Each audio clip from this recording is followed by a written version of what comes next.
เอาคาเหมือสุงขะเอามาด้วยลายลุงในเฮ็ดพักแทงในคณะคิงเขียนในคณะเตือนเขาลุกเอาห้างต่อนะคณะห้างต่อเป่านั่นนะมันเอามาโคมาเดียงคณะปัดด้วยจำกันคณะ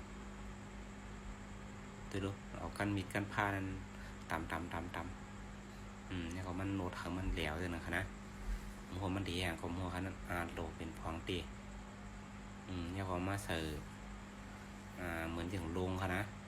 มันได้มัดท้องอะไรเขาเยอะนั่นโลอย่างก็มัวใส่ในถุงมาถูกผู้เผือกอะไรอย่างนั้นหูค่ะนะ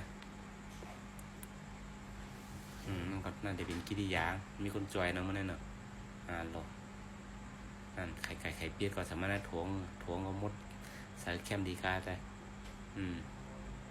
ตัวแล้วก็เอานั่นค่ะนะห้างตอนที่มันโค้งไงมาต่อยใส่นั่นเดียดพักอย่างขนาดได้อะไรมันคิดนั่นได้ยินคะแนนนะตาก็หลบมักผิดในคณะล็อกไล่เฮ็ดกินเมืองเผอเมืองมันขนมนั่นนะขี้เขียนนั่นเองไล่มันบอกไข่เหมือนเปื้อนนะคะขนมแล้วก็กินข้าวคณะกินผักวันไรเนาะดูผมมาขอจ้ามด้วยขนมฝากกดไลค์กดแชร์ฝากกดติดตามเพจใน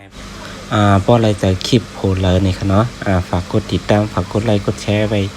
อันแห้งไว้จอมในค่ะเนาะยินจมกูพอค่ะเนาะไม่สุงค่ะ